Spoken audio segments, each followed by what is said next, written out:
தனி பெரும் விழா. அவ்விழாவை கொண்டாட நாம் இங்கு குழுமியுள்ளோம். செய் நன்றி கொன்ற மகற்கு ஓய்வில்லை என்பதற்கேற்ப உழைக்கும் தமிழ் மக்கள் தாமே கண்டுணர்ந்து தமது உழைப்பிற்கு உதவிய இயற்கைக்கும் தம்மோடு சேர்ந்து உழைத்த கால்நடைகளுக்கும் தமது நன்றியையும் மகிழ்ச்சியையும் தெரிவிக்கும் விழா பொங்கல் விழாவன்று. உழவர்கள் நிலத்தை வளப்படுத்தி தங்களுக்கு வாழ்வளித்த படைப்பின் இறைவனுக்கு அறுவடையின் முதற்கனியை அளித்து நன்றி பலி செலுத்துகின்றனர். பொங்கல் விழா உழவர்களுக்கு மட்டுமல்ல, அவர்களது உழைப்பின் பயனை தூய்க்கும் எல்லா மக்களுக்கும் ஒரு பெரும் விழா. உழவர்கள் மழையின் உதவியால் ஆடி மாதம் முதல் உழைத்து சேர்த்த நெல்லை மார்கழியில் வீட்டிற்கு கொண்டு வந்து தமது உழைப்பின் பயனை நுகரத் தொடங்கும் நாளே தைப்பொங்கல். நாளைய வாழ்க்கை என்னும் புதுப்பானையில் புதிய எண்ணங்கள், புதிய முயற்சிகள், புதிய நண்பர்கள், புதிய நம்பிக்கைகள், புதிய திட்டங்களை சேர்த்திடுவோம். சோர்வினை செயல்கள் என்னும் தீயை மூட்டி உடனிருப்போரின் ஆதரவு என்னும் உழவை சத்தத்தில் பொங்கட்டும் புதுவாழ்வு.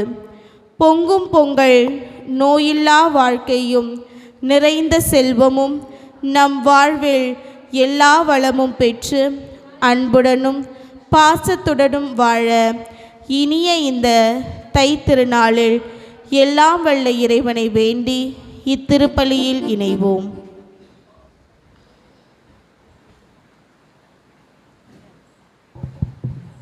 கீபோர்டு கொஞ்சம் ஆன் பண்ணுங்களேன்.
இறை திருமகன் இயேசுவின் இனிய நண்பர்களே, சகோதரர்களே, சகோதரிகளே, உங்கள் அனைவருக்கும் வணக்கம் கூறி, பழையன மடிந்து புதியன மலர்ந்து தீமைகள் ஒழிந்து நன்மைகள் பெருகுக என்று தைத்திருநாளில் நலமும் வளமும் பெருகி இறை ஆசிரை நிறைவாக பெற்று வாழ வாழ்த்துகிறோம். கிறிஸ்து விண்ணக தந்தையின் தலைப்பேரான மகன். ஆகவே மோசே சட்டப்படி மரியா தன் தலைப்பேரான இயேசுவை ஆண்டவருக்கு அர்ப்பணித்தார். பழைய ஏற்பாட்டில் அறுவடை நாளன்று முதற்கனியாக ஒப்புக்கொடுக்கப்பட்ட கதிர்கள் 50ஆம் நாள் அப்ப காணிக்கையாய் அளிக்கப்பட்டன. இறைமகன் இயேசு கிறிஸ்து தன்னையே தாரை வார்த்து தகன பலியாக இந்த தரணியில் உயிர் நீத்து விலையில்லா காணிக்கையாக்கினார். திருச்சபையில் திருமுழுக்கு பெற்ற அனைவரும் முதற்கனியாக ஒப்புக்கொடுக்கப்படுகின்றனர். ஆகவே ஒவ்வொரு அறுவடை விழாவும் அல்லது முதற்கனி விழாவும் நாம் பெற்ற திருமுழுக்கை நமக்கு நினைவூட்டுகிறது. பொங்கல் விழா அறுவடையின் முதற்கனியை இறைவனுக்கு படைக்கும் விழா. இவ்விழா கிறிஸ்துவனின் திருமுழுக்கு வாக்குறுதிகளை புதுப்பித்து உயிர்த்தெழுதலில் அவரது நம்பிக்கையையும் உறுதிப்படுத்தி விண்ணுலக வாழ்வை இம்மண்ணுலகிலேயே முன்சுவையாக அனுபவிக்க உதவுகிறது. ஆகவே நாம் அனைவரும் ஒன்றித்து இறைவன் நமக்கு அளித்துள்ள அருங்கொடைகள் அனைத்திற்கும் நன்றி கூறுவோம். இத்திருப்பலியில் இணைவோம். அன்பு இறை மக்களே, இத்தெய்வீக திருப்பலியை நமது பங்கிலிருக்கின்ற அனைத்து குடும்பங்களுக்காக இறைவனிடம் அர்ப்பணிப்போம். இன்று நாம் அனைவரும் பொங்கல் திருநாளை சிறப்பிக்கின்றோம். இறைவனுக்கு நன்றி செலுத்துகின்ற ஒரு விழாத்தான் இந்த பொங்கல் திருநாள். நம் குடும்பங்களுக்கு உபகாரத்தாயின் மூலமாக இறைவன் செய்து வந்த அனைத்து நன்மைகளுக்கு நன்றி செலுத்துவோம். ஒவ்வொரு குடும்பத்தையும் இறைவன் நிறைவாக ஆசீர்வதிக்க வேண்டும். தை பிறந்தால் வழி பிறக்கும் என்று கூறுவார்கள்.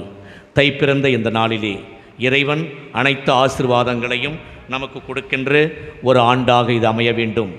இந்த நாளிலிருந்து இறைவனுடைய அருள் வளங்களும் ஆசீர்வாதங்களும் கிருபைகளும் மக்களுக்கு நிறைவாக, குறிப்பாக நம் குடும்பங்களுக்கு நிறைவாக கிடைக்க ஒவ்வொரு குடும்பத்திற்காகவும், அன்பிய பொறுப்பாளர்களுக்காகவும், ஜோன் தலைவர்களுக்காகவும் இத்திருப்பலியில் நாம் இறைவனிடம் மன்றாடுவோம். தந்தை மகன் தூய ஆவியாரின் பெயராலே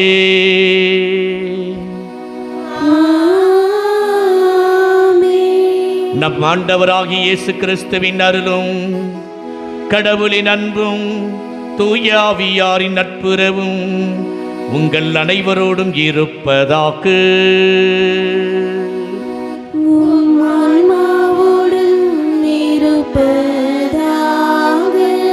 தெய்வீக திருப்பலியில் நாம் தகுந்த விதத்தில் பங்கு பெற நாம் செய்த குற்றம் குறைகளையும் தவறுகளையும் நினைத்து பார்த்து மனம் வருந்தி இறைவனிடம் மன்னிப்பு கேட்போம்.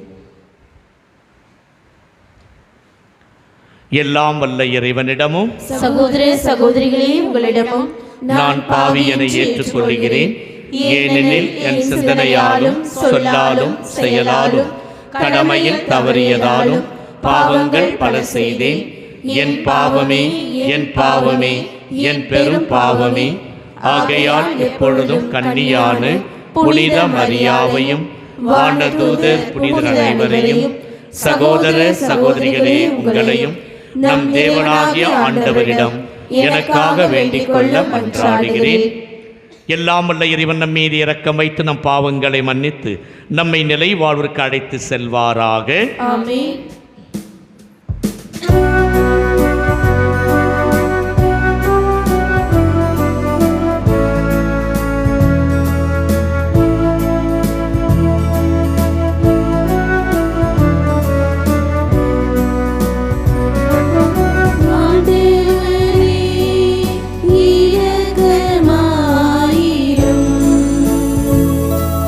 கிறிஸ்துவே இரக்கமாயிரும்.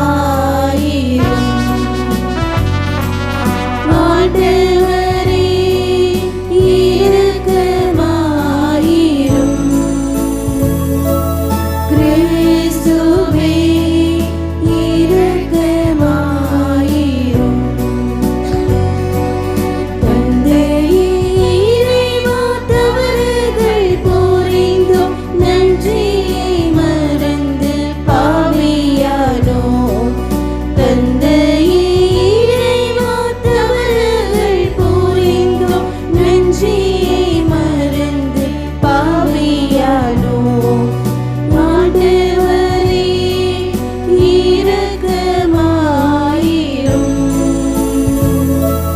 கிறிஸ்துவே இரக்கமாயிரும்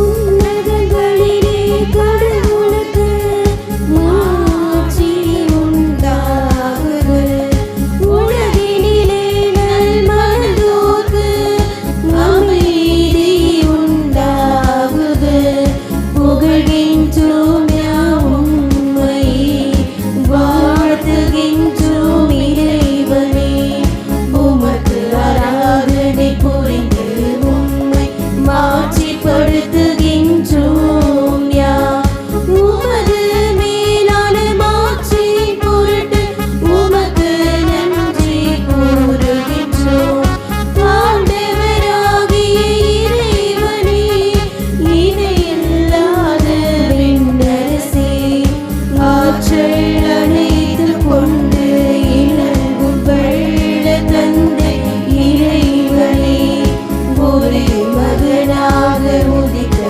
ஆண்டு இயேசு கிறிஸ்து இறைவனே ஆண்டவராகிய இறைவனே இறைவனின் திருசெம்மறியே தந்தையினின்று என்றென்றுமாக உதித்த இறைவன் மகனே உலகின் பாவம் போக்குபவரே நீரின் மீது இறங்குவே உலகின் பாவம் போக்குபவரே எங்கள் மன்றாட்டை ஏற்றருள்வே தந்தை வலப்பக்கம் வீற்றிருப்பவரே நீரின் மீது இறங்குவே ஏனெனில் இயேசு கிறிஸ்துவே நீர் ஒருவரே தூயவர் நீர் ஒருவரே ஆண்டவர் நீர் ஒருவரே உன்னத தூய ஆவியோடு தந்தை இறைவன் மாட்சியில் இருப்பவர் நீரே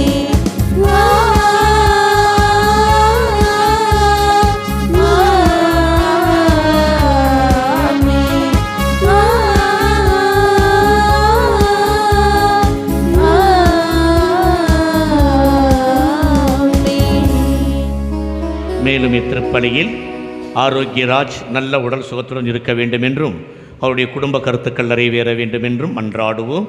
மேலும் தனபால் பிள்ளை, டி தாமஸ், தெரசா புஷ்பம், தேவதாஸ் இவர்களின் ஆன்ம இலைப்பாற்றிக்காகவும் நித்திய பேரின்ப வாழ்வுக்காகவும் மன்றாடுவோம். ஜெபிப்போமாக்கு. என்றும் வாழும் எல்லாம் வல்ல நித்திய இறைவா, உமது பராமரிப்பினால் மனிதரிடம் நிலத்தை ஒப்படைத்தீரே. நாங்கள் நிலத்திலிருந்து பெற்ற விளைச்சல்கள் வழியாக எங்கள் வாழ்வை பேணி காக்கச் செய்தருளும். உம்மோடு தூயாவியாரின் ஒன்றிப்பில் இறைவனா என்றென்றும் வாழ்ந்து ஆட்சி செய்கின்ற உம்மை மன்றாடுகின்றோ.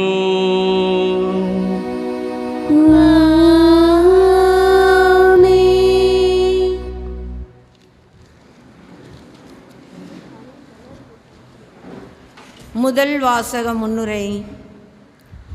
லேவியர் 23:9-14. இன்றைய முதல் வாசகத்தில் அறுவடை காலம் இறையர் பெருக்கின் அறிகுறி.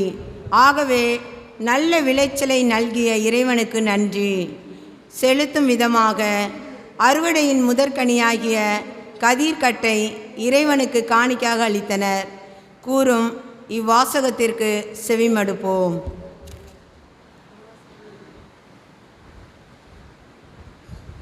அன்பனாண்டவரே, இறைவார்த்தை எடுத்து வாசிக்கின்ற நாவன்மையும் சொல்வன்மையும் நிறைவாக அளித்து தூயாவியால் நிறைவாக வழிநடத்திட வேண்டும் என தந்தை மகன் தூயாவியின் பெயரால் ஆசீர்வதிக்கின்றேன்.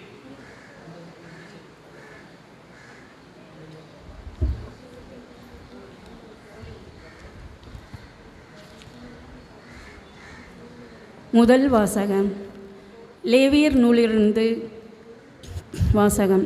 அதிகாரம் 23, இறை வசனங்கள் 9 முதல் 14 முடிய.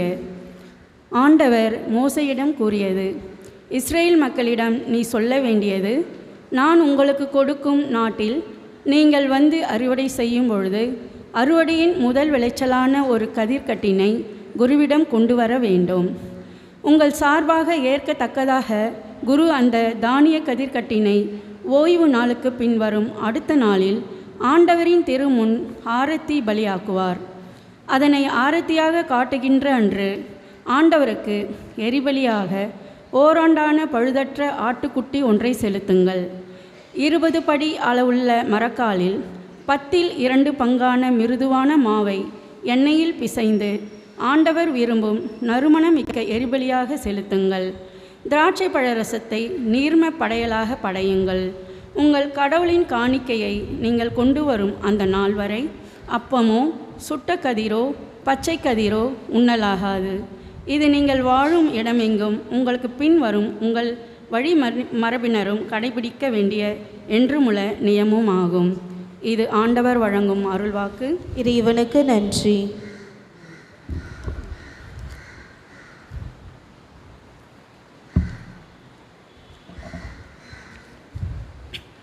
பதிலுரை பாடல். பல்லவி. நானிலம் தன் பலனை ஈந்தது, கடவுள் நமக்கு ஆசி வழங்கினார். நானிலம் தன் பலனை ஈன்றது, கடவுள் நமக்கு ஆசி வழங்கினார். கடவுளே, எம் மீது இறங்கி எமக்கு ஆசி வழங்குவீராக. உம் திருமுக ஒளியை எம் மீது வீசுவீராக. அப்பொழுது உலகம் உமது வழியை அறிந்து கொள்ளும். பிற இனத்தார் அனைவரும் நீர் அருளும் மீட்பை உணர்ந்து கொள்வர். பல்லவி. நானிலம் தன் பலனை ஈந்தது, கடவுள் நமக்கு ஆசி வழங்கினார். வேற்று நாட்டினர் அக்களித்து மகிழ்ச்சியுடன் பாடிடுவாராக.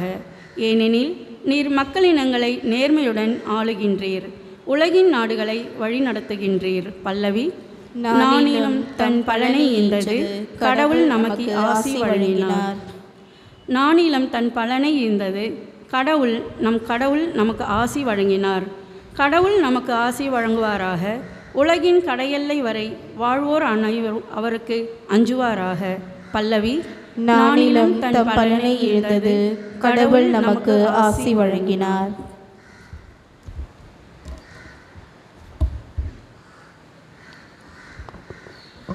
இரண்டாம் வாசகம் முன்னுரை.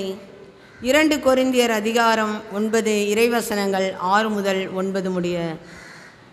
இது ஒரு அறுவடை விழா. இறைவன் நல்கிய நல் விளைச்சலுக்காக அவருக்கு நன்றி செலுத்தும் விழா. இன்றைய 2ஆம் வாசகத்தில் இயேசு சிறுக விதைக்கிறவன் சிறுக அறுப்பான், பெருக விதைக்கிறவன் பெருக அறுப்பான் மற்றும் உற்சாகமாய் கொடுக்கிறவனிடத்தில் தேவன் பிரமாணிக்கமாய் இருக்கிறார் என்பதை கொரிந்திய திருமுகத்தில் தெளிவுபடுத்துகின்றார். இவ்வாசகத்துக்கு கவனமுடன் செவிமடுப்போம்.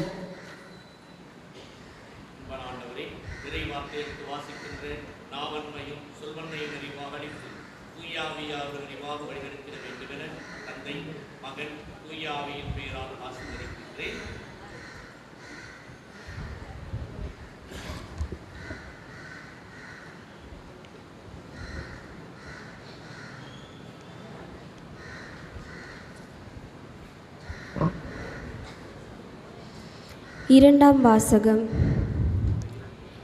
2 கொரிந்தியர் நூலிலிருந்து வாசகம். அதிகாரம் 9 இறைவார்த்தைகள் 6 9 முடிய. குறைவாக விதைப்பவர் குறைவாக அறுவடை செய்வார், நிறைவாக விதைப்பவர் நிறைவாக அறுவடை செய்வார். இதை தெரிந்து கொள்ளுங்கள். ஒவ்வொருவரும் தம்முள் தீர்மானித்தபடியே கொடுக்கட்டும், மன வருத்தத்தோடோ கட்டாயப்படுத்தினாலோ கொடுக்க வேண்டாம். முகமலர்ச்சியோடு கொடுப்பவரே கடவுளின் அன்புக்கு உரியவர். கடவுள் உங்களை எல்லா நலன்களாலும் நிரப்ப வல்லவர். எந்த சூழ்நிலையிலும் எப்போதும் தேவையானதெல்லாம் உங்களுக்கு தருவார். அனைத்து நற்செயல்களையும் செய்வதற்கு தேவையானதெல்லாம் உங்களுக்கு மிகுதியாகவே தருவார். ஒருவர் ஏழைகளுக்கு வாரி வாரி வழங்கும்போது அவரது நீதி என்றென்றும் நிலைத்திருக்கும் என்று மறைநூலில் எழுதியுள்ளது அல்லவா? இந்த ஆண்டவர் வழங்கும் அருள்வாக்கு. இறைவனுக்கு நன்றி.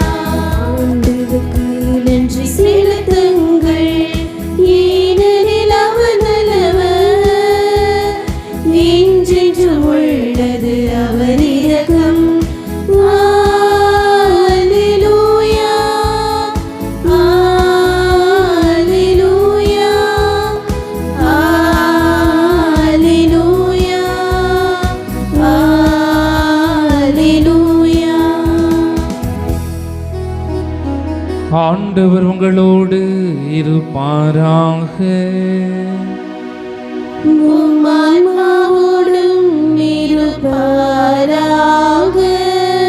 லூக்கா எழுதிய தூய நற்செய்தியிலிருந்து வாசகம்.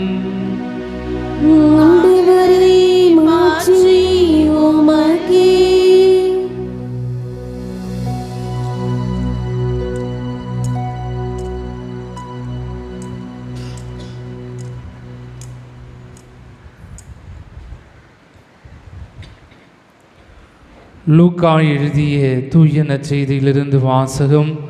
இயல் 12 இறை வார்த்தைகள் 15 21 முடிய. அக்காலத்தில் இயேசு மக்கள் கூட்டத்தை நோக்கி, எவ்வகை பேராசைக்கும் இடம் கொடாதவாறு எச்சரிக்கையாய் இருங்கள். மிகுதியான உடைமைகளை கொண்டிருப்பதால் ஒருவருக்கு வாழ்வு வந்துவிடாது என்றார். அவர்களுக்கு அவர் ஓர் ஊமையை சொன்னார். செல்வனாயிருந்த ஒருவனுடைய நிலம் நன்றாய் விளைந்தது. அவன், நான் என்ன செய்வேன், என் விளைபொருள்களை சேர்த்து வைக்க இடமில்லையே என்று எண்ணினேன். ஒன்று செய்வேன், என் களஞ்சியங்களை இடித்து இன்னும் பெரியதாக கட்டுவேன். அங்கு என் தானியத்தையும் பொருள்களையும் சேர்த்து வைப்பேன். பின்பு, என் நெஞ்சமே, உனக்கு பல ஆண்டுகளுக்கு வேண்டிய பல வகை பொருட்கள் வைக்கப்பட்டுள்ளன. நீ ஓய்விடு, உண்டு குடித்து மகிழ்ச்சியில் திளைத்திடு என சொல்வேன் என்று தனக்குள் கூறிக்கொண்டான். ஆனால் கடவுள் அவனிடம், அறிவிலியே, இன்றிரவே உன் உயிர் உன்னை விட்டு பிரிந்துவிடும். அப்பொழுது நீ சேர்த்து வைத்தவை யாருடையவை ஆகும் என்று கேட்டார். கடவுள் முன்னிலையில் செல்வம் இல்லாதவராய் தமக்காகவே செல்வம் சேர்ப்பவர் இத்தகையோரே. ஆண்டவரின் அருள்வாக்கு. கிறிஸ்துவே உமக்கு புகழ்.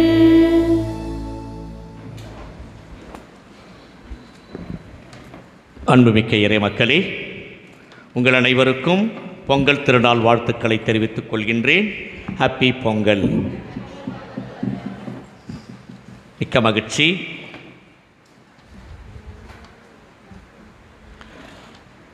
இந்த விழாக்கள் என்பது மனிதனுக்கு சந்தோஷத்தை கொடுப்பதற்காக கொண்டாடப்படுகின்ற ஒன்று. மனிதனுடைய உள்ளத்தில் இருக்கின்ற கஷ்டங்கள், கவலைகள், வேதனைகள், துயரங்கள் அனைத்தையும் வெளிக்கொண்டு வந்து ஒரு மகிழ்ச்சியை உருவாக்குகின்ற ஒரு நாட்கள் தான் இந்த விழா நாட்கள். ஆகவே நம்முடைய மகிழ்ச்சியை வெளிப்படுத்துகின்ற நாட்கள். எவ்வளவோ கஷ்டங்கள் இருந்தாலும், பிரச்சனைகள் இருந்தாலும், அவற்றையெல்லாம் தாண்டி அந்த நாட்களிலே, விழா நாட்களிலே சந்தோஷமாக, மகிழ்ச்சியாக அந்த மகிழ்ச்சியை வெளிப்படுத்துகின்ற நாள் தான் இது. விழாக்கள் எல்லாம் மனிதனுடைய நாகரிகத்தினுடைய அடிப்படையில் அமைந்திருக்கின்றன. மனித நாகரிகங்கள் இந்த விழாக்களில் வெளிப்படுத்துவதன் மூலமாக அவை நமக்கு சின்னங்களாக, ஆகவே அடிப்படை சின்னங்களாக இருப்பவைதான் இந்த விழாக்கள். அதனால்தான் அவற்றை நாம் கொண்டாடுகின்றோம், ஒன்று கூடுகின்றோம், கொண்டாடுகின்றோம், மகிழ்ச்சியை வெளிப்படுத்துகின்றோம். ஆகவே இந்த மனித வாழ்விற்கு அடிப்படையாக இருப்பது உணவு. உணவு இல்லை என்றால் மனிதனால் வாழ முடியாது. அப்போ மனிதனுடைய அடிப்படை தேவையாக இருப்பது ஒரு உணவு. அந்த உணவு இல்லை என்றால் மனிதனுடைய பண்பாடும் இல்லை, கலாச்சாரமும் இல்லை, பழம்பெருமையும் இல்லை. அப்போ விழாக்கள் தான் நம்முடைய பண்பாட்டையும் கலாச்சாரத்தையும் பழம்பெருமையையும் கொண்டு வருகின்றன. அதை நாம் பேணி காக்கின்றோம் அந்த விழா நாட்களிலே. எனவே உணவினுடைய முக்கியத்துவத்தை உணர்ந்து அதை பெற உழவு தொழில் ஒரு முக்கியமானதாக, தலைமை தொழிலாகவும் உயிர் தொழிலாகவும் கருதப்பட்டது. ஏன்னா உணவு இல்லை என்றால் மனிதனால் வாழ முடியாது. அப்போது அந்த உழவு தொழில்தான் அதற்கு மூல காரணம் என்பதை மனிதன் புரிந்து கொள்கின்றான். இதைத்தான் பழைய ஏற்பாட்டில் நாம் பார்த்தோம் என்றால், இஸ்ராயல் மக்களுடைய அடிப்படை தொழிலாக எது இருந்ததென்றால் விவசாயம்தான் அவருடைய தொழிலாக இருந்தது. இஸ்ராயல் மக்களுடைய தொழில், அவர்களுக்கு அந்த முத்திரை கொடுத்ததே அந்த விவசாயம்தான். ஆகவே அந்த விவசாய தொழிலை 3 நிலைகளிலே அவர்கள் கொண்டாட ஆரம்பித்தார்கள். ஒன்று, யாத்திரையாகமம் 34வது அதிகாரத்தை நாம் எடுத்து வாசித்தோம் என்றால் பாஸ்கா விழாவாக அவர்கள் கொண்டாடினார்கள். பாஸ்கா பெருவிழாவாக அந்த உணவை, விளைச்சலில் கிடைத்த அந்த உணவை, அதை சமைத்து உணவை ஒரு பாஸ்கா பெருவிழாவாக அடுத்தவர்களோடு பகிர்ந்து உண்ண ஆரம்பித்தார்கள். இரண்டாவதாக பார்க்கின்ற பொழுது அறுவடையின் விழாவாக அதை கொண்டாட ஆரம்பித்தார்கள். லேவியர் ஆகமம் 28வது அதிகாரத்தை நாம் வாசித்தோம் என்றால் அந்த அறுவடையின் சமயத்திலே 50வது நாள் விழாவை அறுவடையின் விழாவாக அவர்கள் கொண்டாட ஆரம்பித்தார்கள் இஸ்ராயல் மக்கள். மூன்றாவதாக பார்க்கின்ற பொழுது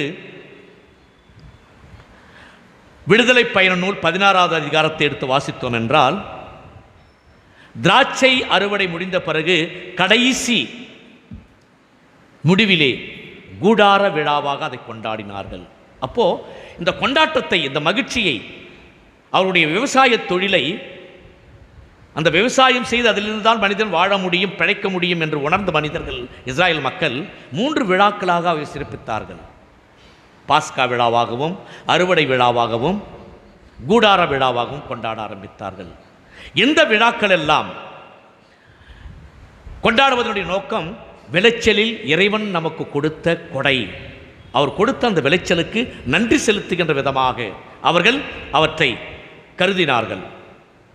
நமக்கு பல திறமைகள், சக்திகள் இருந்தாலும், கஷ்டப்பட்டு உழைத்திருந்தாலும் கடவுளுடைய ஆசீர்வாதம் இல்லாமல் நமக்கு இதை கிடைத்திருக்காது என்று அவர்கள் உணர்ந்து முதல் பகுதியை, 1 ஏக்கரில் நிலத்தில் விளைச்சாங்கன்னா அந்த முதல் பகுதியை எடுத்து அந்த முதற்கனியை இறைவனுக்கு காணிக்கையாக கொடுக்க ஆரம்பித்தார்கள்.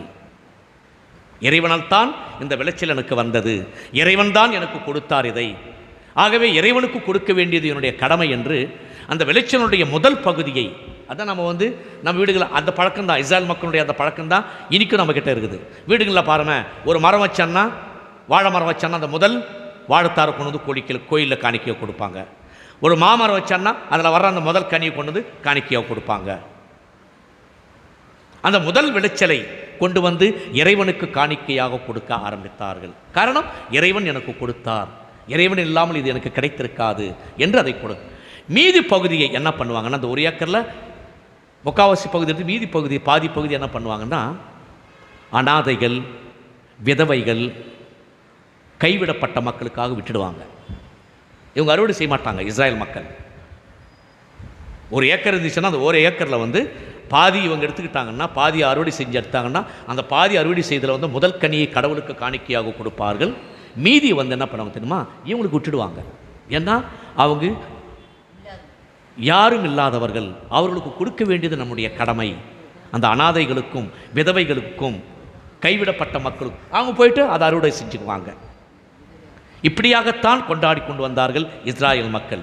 எந்த விழாக்களை 3 கோணங்களில் அவர்கள் கொண்டாட ஆரம்பித்தார்கள். என்னென்ன?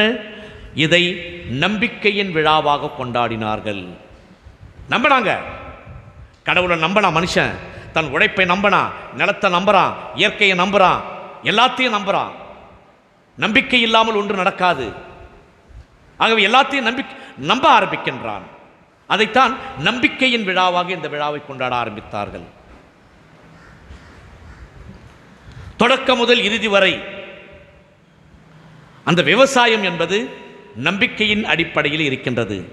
மண்ணை நம்புகின்றான், மழையை நம்புகின்றான், இதற்கு காரணமாக இருக்கின்ற இறைவனை நம்புகின்றான். அப்போ இந்த நம்பிக்கையின் அடிப்படையில் அவர்கள் செல்கின்ற பொழுது இது ஒரு நம்பிக்கையின் விழாவாக அவர்கள் கொண்டாட ஆரம்பித்தார். இப்படி நம்பித்தான் அந்த விதையை நிலத்திலே போடுகின்றான். எனக்கு வரும் நம்பித்தான் ஏரை கொண்டு போய் அந்த நிலத்தை உழுதுகின்றான். இதில் உழுது நான் விதையை வைத்தேன் என்றால் அதன் மூலமாக எனக்கு விளைச்சல் வரும்.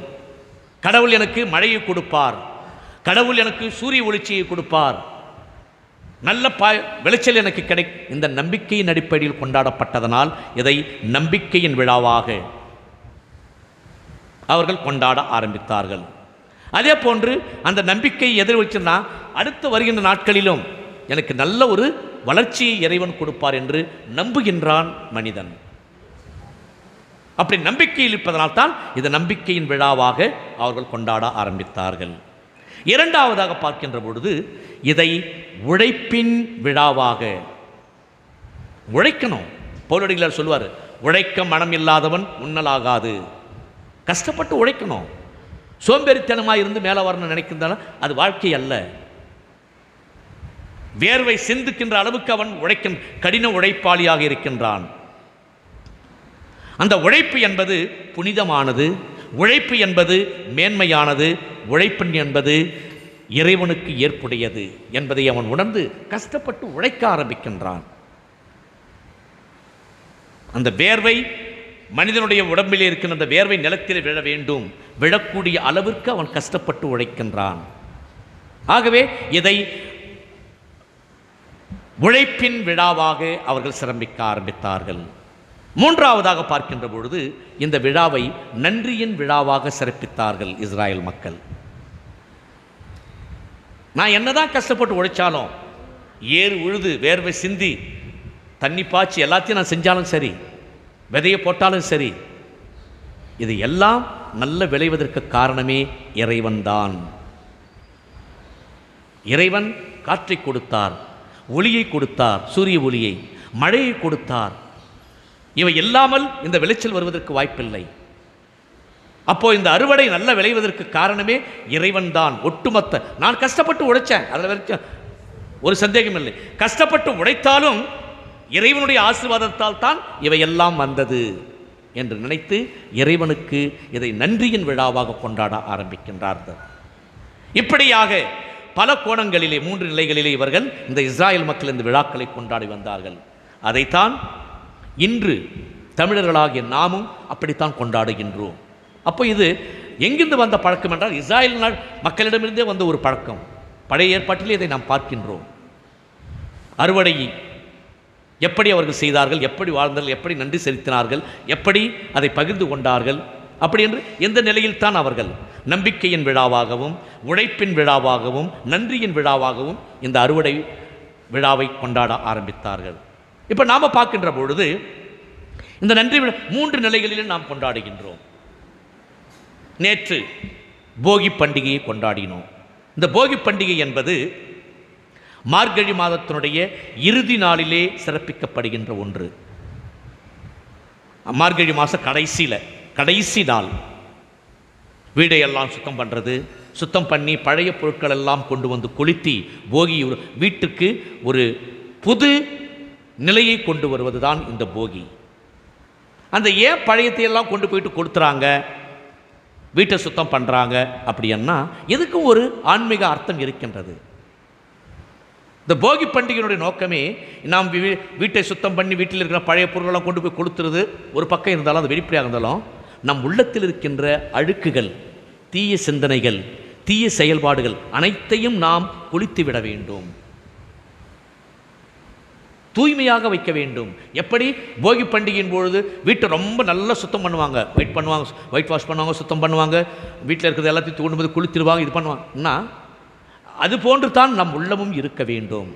நம் உள்ளத்தில் இருக்கின்ற அந்த தீய சிந்தனைகள், அடுத்தவர்களை தப்பாக நினைப்பது, அடுத்தவர்களை தப்பாக பேசுவது, இல்லை வாழ்க்கையில் முன்னேறாமல் சோம்பேறித்தனமாக இருப்பது, எதெல்லாம் நம்மிடம் அந்த கெட்ட குணங்கள் பழக்கங்கள் இருக்கின்றனவோ அவற்றை எல்லாம் அந்த போகிய நாளிலே நாம் அவற்றை குளித்துவிட வேண்டும். ஒரு புதிய ஒரு வாழ்வை அந்த மார்கழி மாதத்தினுடைய இறுதி நாளிலே அதை நாம் செய்ய வேண்டும் என்பதுதான் அந்த தமிழர்கள் நமக்கு கொண்டு வந்த ஒரு பண்பாடும் கலாச்சாரமும். அதுதான் அந்த போகி. அதனால தான் அன்றைக்கி எல்லாத்தையும் கொளுத்தி போகி அவன் சந்தோஷப்படுவான். அது போகும்பொழுது அந்த மேலே அடித்துக்கிட்டு அந்த மகிழ்ச்சியை வெளிப்படுத்துகின்றான். தன் உள்ளத்தில் இருக்கிற என் உள்ளத்தில் இருக்கிற அந்த அழுக்குகள் எல்லாத்தையும் நான் தூக்கி எரிச்சிட்டேன், என் உள்ளத்தில் எந்த ஒரு கசப்பான எந்த சிந்தனைகள் இல்லை என்ற ஒரு சந்தோஷத்தில் மனிதன் இருப்பான். அதைத்தான் போகி திருநாளாக நாம் கொண்டாடினோம். அது நேற்று நாம் கொண்டாடினோம். இன்று அதுக்கு அடுத்த நாள் பொங்கல் திருநாளாக கொண்டாடுகின்றோம். இந்த பொங்கல் திருநாள் என்பது பொங்கல் பண்டிகை, போகி பண்டிகை முடிந்தவுடன் பொங்கல் பண்டிகை கொண்டாடு. இந்த பொங்கல் பண்டிகை என்பது தை மாதத்தினுடைய தொடக்க நாளிலே சிறப்பிக்கப்படுகின்ற அது போகி ஒன்றது மார்கழி மாதத்தினுடைய இறுதி நாள், தைப்பொங்கலினுடைய முதல் நாளிலே கொண்டாடப்படுகின்ற ஒரு விழாத்தான் இந்த பொங்கல் திருநாள். அதான் சொல்லுவாங்க, தை பிறந்தால் வழி பிறக்கும். ஒரு மனுஷனுக்கு எப்படியா இருந்தாலும் அந்த தை பிறந்துச்சுன்னா ஏதாவது ஒரு வழி பிறக்கும், ஒரு நல்ல வாழ்க்கை அமையும், நல்ல சிந்தனைகள் அவன் எதிர்பார்த்த வாழ்க்கை நமக்கு அமையும் என்பதுதான் அந்த தை பிறந்தால் வழி பிறக்கும் என்று சொல்வார்கள். ஆகவே தை மாதத்தினுடைய முதல் நாளில் சிறப்பிக்கப்படுகின்ற ஒரு விழாத்தான் இந்த பொங்கல் திருநாள். இதை என்ன பண்ணுறேன்னா, அந்த முதல் நாளிலே புது பானை, புது அடுப்பு, புது அரிசி, புது எல்லாமே புதியதாக எதெல்லாம் இறைவன் அவனுக்கு கொடுத்தாரோ, பழசு எதையுமே பயன்படுத்த மாட்டான். என்ன பழைச அதுக்கு முந்தின நாள் போகியில் கொளுத்திடுறோம், போச்சு. அதை இனி புது சிந்தனைகள், புதிய செயல்பாடுகள், புதிய எண்ணங்கள், புதிய உறவுகள், புதிய நம்பிக்கைகள் இவையெல்லாம் தொடர்வதற்காகத்தான் அந்த தை நாளிலே கொண்டாடப்படுகின்றன. அந்த முதல் நாளிலே அந்த புது பானையை, அடுப்புகள் புதுசாக தான் வைப்பாங்க. இந்த நம்ம பண்ணால் பார்த்தீங்களா, புது செங்கல் வாங்கி வச்சோம், புது பானை வாங்கி வச்சோம், புது அரிசியை கொண்டு வச்சோம், புது வெல்லம் எல்லாத்தையும் புதுசாக போட்டு நம்ம சமைச்சோம். பார்த்தீங்களா, எல்லாமே புதிதாக. இந்த புதிதென்றால் இது கடவுள் எனக்கு கொடுத்தது, கடவுளுடைய ஆசீர்வாதத்தால் எனக்கு கிடைத்தது, இது கடவுளுடைய கிருபையும் இல்லை என்றால் எனக்கு அது நடக்காது அப்படி சொல்லி அதை பொங்க வைக்கிறான். அந்த பொங்குகின்ற பொழுது அவர்கள் ஆதி காலத்திலே சூரியனை கடவுளாக நினைத்திருந்தார்கள். அந்த சூரியன் அங்கே எழ, விடியற்காலையில் சூரியன் எழ, இந்த பொங்கி அந்த பானையில் இருந்து புது அரிசி பொங்குகின்ற பொழுது அவன் சந்தோஷத்தை வெளிப்படுத்துகின்றான். பொங்கலோ பொங்கல் என்று அவன் மகிழ்ச்சியை வெளிப்படுத்துகிறான். கடவுளுக்கு, சூரியனுக்கு நமஸ்காரம் செய்கின்றான். இந்த ஒளி இல்லை என்றால், இந்த சூரிய ஒளி இல்லை என்றால் எனக்கு விளைச்சல் கிடைத்திருக்காது. அது கடவுளாக கருதி அப்படியே அவன் சந்தோஷத்தை வெளிப்படுத்துகின்றான். இறைவனுக்கு அந்த புது ஆலோசனை கொண்டு அப்படியே இறைவனுக்கு படைக்கின்றான். அதுதான் நாம் இப்போ செய்ய போகிறோம். புது பானை, புது நெருப்பு, புது எல்லாத்தையும் நெறி பண்ணிச்சு கொண்டு இப்போ நம்ம காணிக்கையை கொண்டு இங்கே வைக்க போகிறோம். இறைவனுக்கு படைக்கின்றோம். இறைவனால் தான் நமக்கு இவை நடந்தன, இறைவனால் தான் இவை நமக்கு கிடைத்தது என்பதனுடைய அடையாளம் தான் அதை நாம் செய்கின்றோம். ஆகவே அந்த அளவுக்கு நன்றி உள்ளவனாக மனிதன் மாறுகின்றான். அந்த நன்றி உணர்வை வெளிப்படுத்துவதுதான் இந்த பொங்கல் திருநாள். எவ்வளோ அழகாக நீங்கள் நம்ம சமைச்சோம், 3 பானையில் வச்ச சமைச்சோம், கும்மி அடிச்சு நம்ம சந்தோஷத்தை வெளிப்படுத்தினோம். பார்த்தீங்களா, இந்த மகிழ்ச்சியை கொண்டு வருவதுதான் இந்த விழாக்கள், இந்த கொண்டாட்டங்கள். அப்படியாக பொங்கல் திருநாளை இப்படி நாம் சிறப்பிக்கின்றோம். அந்த பொங்கி வருகின்ற பொழுது அவன் சந்தோஷத்தை வெளிப்படுத்தி பொங்கலோ பொங்கல் என்று சிறப்பித்து இறைவனுக்கு படைக்கின்ற அந்த புதிய அரிசி புதுசாக நமக்கு இறைவன் கொடுத்ததெல்லாம் இறைவனுக்கு கொண்டு போய் படைக்கின்ற ஒரு நாள் தான் இந்த பொங்கல் திருநாள். அதை தாண்டி நாளை மாட்டுப் பொங்கலையும் நாம் சிறப்பிக்கிறோம். ஒன்று படிப்படியாக வருகிறது. போகி பண்டிகை, பொங்கல் பண்டிகை, மாட்டுப் பொங்கல் பண்டிகை. மாட்டுப் பொங்கல் பண்டிகை நாளை சிறப்பிக்க இருப்போம். ஏனென்றால் மனிதன் எந்த அளவுக்கு நல்லவனாக மாறுகின்றான் பாருங்க. அந்த போகியில் அந்த பழையன அனைத்தையும் அழித்து விட்ட, என்கிட்ட இருக்கிற அந்த அழுக்குகள் தீயவை அனைத்தையும் நான் கொளுத்தி விட்டேன், எல்லாம் என்கிட்ட மாறி போச்சு, இனி எல்லாமே புதுசு, புது சிந்தனைகள், புதிய அப்படி நான் வருகின்ற பொழுது கடவுளுக்கு முதலிலே பொங்கல் நாளிலே நன்றி செலுத்துகின்றான். அதற்கடுத்து தன்னுடைய உழைப்பிற்கு, தன்னுடைய விளைச்சலுக்கு, தன்னுடைய நிலத்திற்கு காரணகத்தாக இருந்த மாடுகளை, விலங்குகளுக்கு முக்கியத்துவம் கொடுக்கின்றான். இவை இல்லை என்றால் என்னால் இந்த விளைச்சலை கொண்டு வந்திருக்க முடியாது. இவை எனக்கு பக்கபலமாக இருந்தன, நான் உழைப்பதற்கு, ஏறு உழுவதற்கு எனக்கு உதவியாக இருந்தன, அறுவடை செய்வதற்கு உதவியாக இருந்தன, விளைச்சலுக்கு உதவியாக இருந்தன. ஆகிய நான் நன்றி மறக்கக்கூடாது என்று அந்த மனிதன் தனக்கு பலம் கொடுத்த, தனக்கு துணையாக இருந்து, தன்னுடைய வளர்ச்சிக்கு முதுகெலும்பாக இருந்த மாடுகளுக்கு நன்றி செலுத்துகின்றான். மறுநாள் அவற்றை குளிப்பாட்டுகின்றான். குளிப்பாட்டி அவற்றை அழகுபடுத்துகின்றான். தன் சொந்த பிள்ளையாக, நாம் வயிற்றில் பிறக்கிற குழந்தையை நாம் எப்படி பார்ப்போமா அப்படி பார்க்க ஆரம்பிக்கின்றான். ஒரு குழந்தையை நம்ம என்ன பண்ணுவோம், வீட்டில் ஒரு நல்ல நாள் வருகின்ற பொழுது அந்த குழந்தையை குளிப்பாட்டுவோம், துணி உடுத்துவோம், அதை அழகுபடுத்தி பார்த்து சந்தோஷப்படுத்துவோம். அதே அழகைத்தான் மாட்டுப்பொங்கல் அன்றைக்கு மனிதன் படைக்கின்றான். அதை குளிப்பாட்டுகின்றான், அதை அழகுபடுத்துகிறான். இவைதான் எனக்கு பலமாக இருந்தன, என்னுடைய பாரத்தை சுமந்து கொண்டவை இவை, என் கஷ்டத்தில் பங்கு பெற்றவை இவை இந்த விலங்குகள். ஆகவே என் கஷ்டத்தினுடைய பாதி பாரத்தை சுமந்தவர்கள் இவர்களை நான் மறக்கக்கூடாது என்று அந்த மாடுகளுக்கு நன்றி செலுத்துகின்றான் மனிதன். அப்போ அந்த விளைச்சல சில அந்த பொங்கலை படைச்ச மாடுகளுக்கும் கொடுப்பாங்க, மாடுகளும் சாப்பிடுவோம். அப்ப அப்படியாக நன்றி மறவாமல் இறைவனுக்கு மட்டும் நன்றி செலுத்தி விட்டால் போதாது, என்னுடைய கஷ்டத்தில் பங்கு பெற்ற இந்த விலங்குகளையும் நான் நன்றியோடு பார்க்க வேண்டும் என்று அவற்றிற்கு நன்றி செலுத்துகின்ற விதத்திலே கொண்டாடப்படுகின்ற ஒரு விழாத்தான் நாளை மாட்டுப் பொங்கல் என்று நாம் சிறப்பிக்கின்றோம். அந்த மாட்டுப் பொங்கலிலே சில விஷயங்களை செய்வோம். மனிதனுடைய வீர விளையாட்டுக்களை நாம் பகிர்ந்து கொள்வோம். கடவுள் என்னை படைத்தது கோழையாக படைக்கவில்லை, நான் ஒரு வீரன். அதனால தான் அந்த மாட்டுப் பொங்கல் அன்னைக்கு வீர விளையாட்டுகள் எல்லாம் வைப்பாங்க. இந்த ஜல்லிக்கட்டு, இந்த சறுக்கு மரம் ஏறுறது, இந்த கபடி, அப்புறம் அந்த என்னது கும்பி அடிக்கிறது, அந்த போன்ற அந்த ஒரு பெரிய கல் தூக்குவாங்க பார்த்தீங்களா, தூக்கி போடும் வீர விளையாட்டுகள். நான் வீரன், கடவுள் என்னை கோழையாக படைக்கவில்லை, வீரனாக நிலத்தை எப்படி ஒரு ஏர் உழுது அதை பிளவுபடுத்தினால்தான் அந்த நிலத்திலிருந்து விளைச்சல் வருமோ அது போன்று என்னை ஒரு வீரனாக படைத்தான் இறைவன். அதற்கு சமமாக இருக்கின்ற, இப்ப நான் மட்டும் வீரன் இல்லை, என் கஷ்டத்தை பங்கு கொண்டுச்சு பார்த்தீங்களா, நான் எவ்வளவோ கஷ்டப்பட்டேன். உழுகின்ற பொழுது எனக்கு துணையாக இருந்தது மாடுகள், பாரம் சுமக்கின்ற பொழுது எனக்கு துணையாக இருந்தது மாடுகள். அவையும் சாதாரணமானவல்ல, அவையும் வீரம் படைத்தவை என்பதை நிரூபிப்பதற்காகத்தான் அவற்றை நீயும் நானும் ஒன்று, உன்னையும் வீரனாக படைத்தான் கடவுள், என்னையும் வீரனாக படைத்தான் என்று நம்ம ரெண்டு பேரும் மோதிக்கிட்டு ஒரு விளையாட்டு விளையாடுவோம்னு சொல்லி தான் அந்த ஜல்லிக்கட்டை விளையாடுகின்றார்கள். அந்த வீர விளையாட்டுக்கள் வெளிப்படுத்துறான் மனுஷன். அவன் கஷ்டப்பட்டு உழைச்சி அதிலிருந்து கிடைச்சத அந்த சந்தோஷத்தை இந்த நாட்களிலே மகிழ்ச்சியின் நாட்களாக கொண்டாடுகின்ற பொழுது அந்த திருவிழாக்களிலே அந்த மகிழ்ச்சியை வெளிப்படுத்துகின்றான். அப்படியாக அந்த மாட்டுப் பொங்கலின் போது அந்த ஜல்லிக்கட்டு அவற்றையெல்லாம் வச்சு நம்ம செய்கிறோம், வீர விளையாட்டுக்களை நாம் நடத்துவோம். அதற்கு இறுதியாக காணும் பொங்கல் என்று ஒரு பொங்கல் வருகின்றது. போகி, பொங்கல் பண்டிகை, மாட்டுப் பொங்கல், காணும் பொங்கல். இந்த காணும் பொங்கல் என்பது மனிதன் என்னதான சம்பாதிச்சு உழைச்சி கடவுள் உழைச்சி எல்லாத்தையும் பண்ணாலும் சரி, மனிதன் தனிமையாக வாழ முடியாது. உறவுகள் என்பது முக்கியம், சொந்த பந்தங்கள் என்பது முக்கியம். இந்த சொந்த பந்தமோ உறவோ இல்லாமல் மனிதனால் வாழ முடியாது. வாழ்ந்தாலும் அது வாழ்க்கை அல்ல என்பதை புரிந்து கொள்கின்றான். புரிந்து கொண்டு விட்டு உறவுகளை தேடிச் செல்கின்றான். அதுதான் காணும் பொங்கல். அடுத்தவர்களை போய் பார்ப்பது, அடுத்தவர்களை சந்திப்பது, தனது மகிழ்ச்சியை அடுத்தவர்களோடு பகிர்ந்து கொள்வது, நல்ல உறவுகளை ஏற்படுத்திக் கொள்வது. இதற்காக அந்த காணும் பொங்கல் நாளிலே போவாங்க. கொஞ்சம் பேரெல்லாம் பார்த்தீங்கன்னா ரொம்ப நாள் அந்த ஒரு வருஷம் பேசாமல் இருப்பாங்க.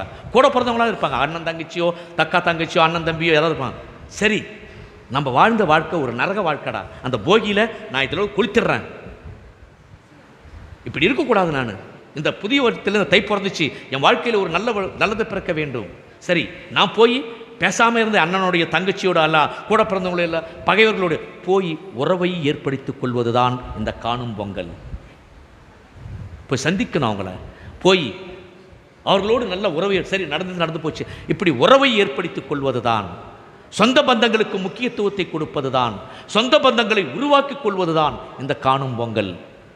இப்படியாக மனிதன், குறிப்பாக தமிழன், அந்த கலாச்சாரத்தோடு அந்த பண்பாடோடு அந்த இறைத்தன்மையோடு தன்னை இணைத்துக் கொள்கின்றான் இந்த பெருவிழாக்களின் மூலமாக.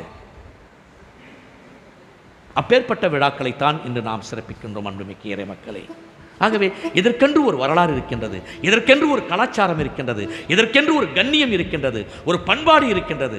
அதை நாம் அழிந்து விடாமல் காக்க வேண்டியதுதான் நம்முடைய கடமை. சரி, எனக்கோ அப்போ கொண்டாடினாங்க, இது எதுக்கு நமக்கு அப்படி சொல்லிட்டு நம்ம விட்டுலாமே. இனிக்கும் நாம் அதை பிடித்து அந்த கலாச்சாரமும் அந்த பண்பாடும் அந்த கண்ணியமையும் எதுவுமே குறையாமல் இருப்பதற்காகத்தான் அந்த விழாக்களை பாரம்பரியமாக நாம் அவற்றை கொண்டாடி வருகின்றோம். ஆகவே இதற்கென்று ஒரு அர்த்தம் இருக்கின்றது. இந்த விழா இறைவனும் மையப்படுத்துகின்ற ஒரு விழா. எங்கிருந்தாலும் சரி, போகியாக இருந்தாலும் சரி, பொங்கலாக இருந்தாலும் சரி, மாட்டுப் பொங்கலாக இருந்தாலும் சரி, காணும் பொங்கல், எல்லா இடத்திலும் அவன் இறைவனை கொண்டு வந்து மையப்படுத்துகின்றான். இறைவனுக்கு பயந்து ஒரு இறைவனுக்கு உகந்த ஒரு வாழ்க்கை வாழ வேண்டும் என்பதைத்தான் இந்த 4 நாட்களும் நமக்கு வலியுறுத்துகின்றன. பயப்படுறான், போய் வந்த உடனே சரி என்கிட்ட இருக்கிற எப்படி நான் துணிமணியெல்லாம் பழசெல்லாம் குளித்துடணும், என் மனசில் இருக்கிற அந்த கீய சிந்தனைகள் கெட்ட அழுக்குகள் எல்லாத்தையும் நான் குளித்துடணும், இல்லைனா நான் கடவுளுக்கு உகந்த பிள்ளையாக இருக்க முடியாது என்று நினைத்து அதை கொளுத்துகிறான். பொங்கல் திருநாளில் படைத்ததெல்லாம் கொண்டு வந்து பதைச்சு கடவுளுக்கு நன்றி செலுத்துகின்றான். கடவுளுக்கு கொடுக்கலன்னா அப்போ நான் நன்றி கட்டவனாக மாறிவிடுகின்றேன், கடவுள் தான் எனக்கு கொடுத்தார் என்று கடவுளை மையப்படுத்துகின்றான். மாட்டுப்பொங்கல் இவை எல்லாம் எனக்கு உறுதுணையாக இருந்தன, துணை செய்தனவே, இவற்றை நான் மறக்கக்கூடாது, எதற்கு காரணமும் இறைவன் தான் என்று இறைவனுக்கு சொல்லுகின்றான். இந்த உறவுகள் சின்ன பின்னமாகி விடக்கூடாது, உறவுகள் என்பது ஒரு முக்கியமானவை, புனிதமானவை, அவற்றை அதனுடைய கண்ணியத்தை நாம் காக்க வேண்டும் என்று தான் அந்த காணும் பொங்கலிலே போய் சந்திக்க ஆரம்பிக்கின்றான். இவ்வாறாக எல்லா விழாக்களிலும் இறைவனை மையப்படுத்தி கொண்டாடுகின்றான் மனிதன். அப்பேற்பட்ட மனிதர்களாகிய நாம் தொடர்ந்து எந்த சூழ்நிலையிலும் எதற்காகவும் இந்த கலாச்சாரத்தையும் இந்த பண்பாட்டையும் இந்த நாகரிகத்தையும் அழிந்து விடாமல் காக்க வேண்டியது நம்முடைய கடமை. சிந்தித்து பார்த்து வரங்களை கேட்டு தொடர்ந்து இத்திருப்பலியில் மன்றாடுவோம். ஆமேன். மன்றாட்டு விசுவாச பிரமாணம் படும்.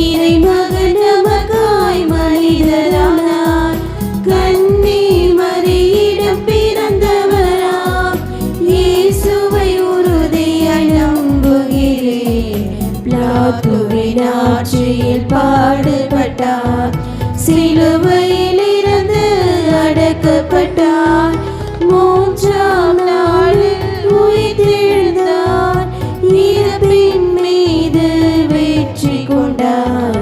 விண்ணகம் வாழும் தந்தையிடம் அரியணை கொண்டு இருக்கின்றார், உலகம் முடியும் காலத்திலே நடுவரை திரும்பவும் வந்திடுவார்.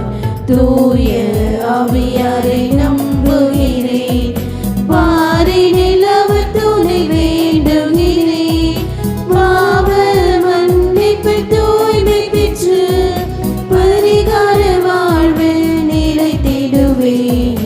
திரு அவை உரைப்பதை நம்புகிறேன்,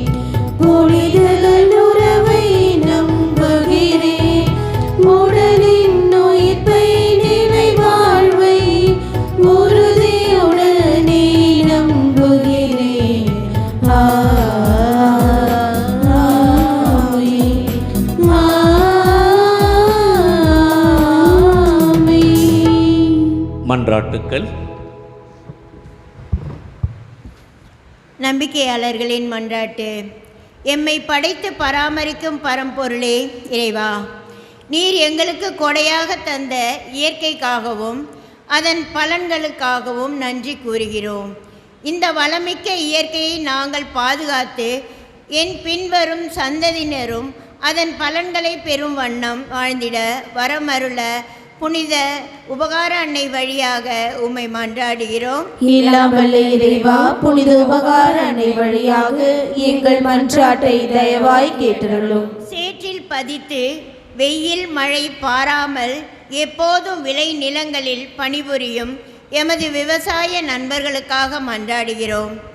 தங்களின் உடல் உழைப்பின் பலனை நிறைவாக பெற்று பஞ்சம், பசி, கடன், நோய் போன்ற எல்லா தீமைகளிலிருந்தும் விடுதலை பெற்று நிறைவோடு வாழ வரமருள புனித உபகார அன்னை வழியாக இறைவா உம்மை மன்றாடுகிறோம். இல்லாமல் இறைவா, புனித உபகார அன்னை வழியாக எங்கள் மன்றாட்டை தயவாய் கேட்டருளும். விவசாய வளமிக்க நாட்டை ஆளும் அதிகார வர்க்கத்தினருக்காக மன்றாடுகிறோம்.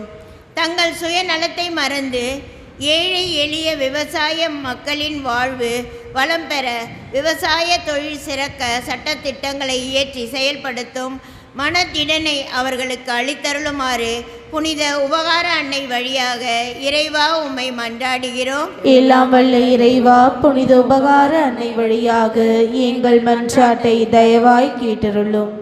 இயற்கை சீற்றம், பெய்ந்த பருவமழை, விவசாய இடுபொருட்களின் விலையேற்றம், உலகமயமான சந்தை பொருளாதாரம் போன்ற தீய சக்திகளின் கோர பிடிப்பில் சிக்கி தவிக்கும் விவசாயிகள் உமது அருள் துணையோடு நியாயமான தொழில்முறைகளை பின்பற்றி உழைக்கவும் அவர்களின் வாழ்வு ஏற்று காணவும் புனித உபகார அன்னை வழியாக இறைவா உம்மை மன்றாடுகின்றோம். இல்லாமல் இறைவா, புனித உபகார அன்னை வழியாக எங்கள் மன்றாட்டை தயவாய் கேட்டருளும். இந்த பொங்கல் விழா வழிபாட்டில் கலந்து கொள்ளும் நாங்கள் அனைவரும் விவசாய மக்களையும் அவர்களின் உழைப்பையும் மதித்து சுயநலத்தோடு உணவுப் பொருட்களை எமக்கென பதுக்காமல் நல் மனதோடு அவற்றை இல்லாதவர்களோடு பகிர்ந்து கொள்ளும் தாராள மனதை எமக்கு தந்துருள வேண்டும் என்று புனித உபகார அன்னை வழியாக இறைவா உம்மை மன்றாடுகின்றோம். இல்லாமல் இறைவா, புனித உபகார அன்னை வழியாக எங்கள் மன்றாட்டை தயவாய் கேட்டருளும். அன்பான ஆண்டவரே, உம் பிள்ளைகள் நாங்கள் எழுப்பிய இந்த மன்றாட்டுக்களுக்கு செவிசாய்த்து எம் ஒவ்வொருவரையும் ஆசிர்வதித்து வழிநடத்திட வேண்டும் என எங்கள் ஆண்டவர் கிறிஸ்து வழியாக உம்மை மன்றாடுகின்றோம். ஆமென். காணிக்கை பாடல்.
இப்பொழுது நாம் சமைத்த பொங்கலை அன்பிய பொறுப்பாளர்கள், ஜோன் தலைவர்கள், பீடச்சிறுவர்களோடும் குருவோடும் பவனியாக காணிக்கை கொண்டு வந்து இறைவனுக்கு படைக்கின்றார்கள்.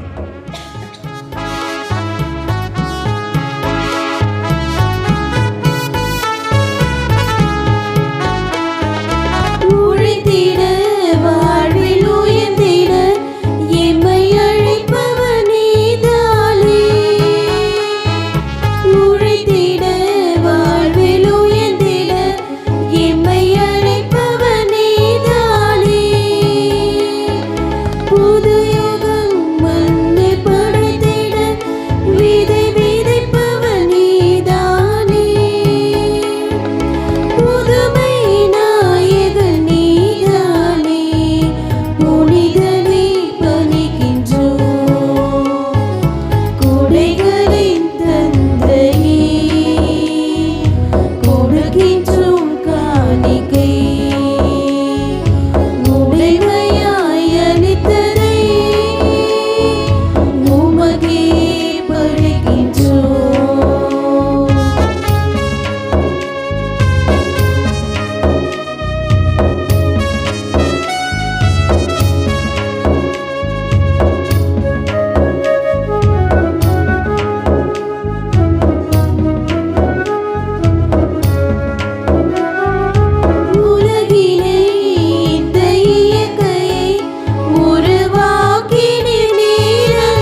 சகோதர சகோதரிகளே, என்னுடையதும் உங்களுடையதுமான இப்பலி எல்லாம் வல்ல தந்தையாக இறைவனுக்கு ஏற்றதாகும்படி மன்றாடுங்கள்.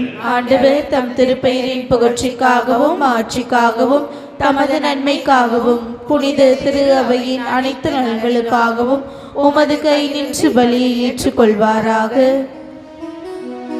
அன்பே உருவான இறைவா,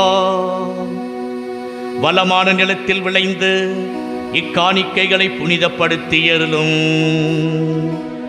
நிலத்தின் விளைச்சலை உலக பயன்பாட்டிற்காக வழங்கியது போல எங்கள் உள்ளங்கள் விண்ணக நலன்களால் வளம் பெறச் செய்வீராக. எங்கள் ஆண்டவர் கிறிஸ்து வழியாக உம்மை மன்றாடுகின்றோம்.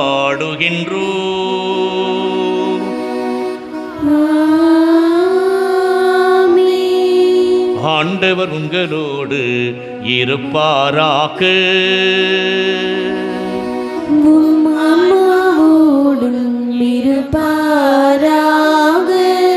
இதயங்களை மேலே எழுப்புங்கள்.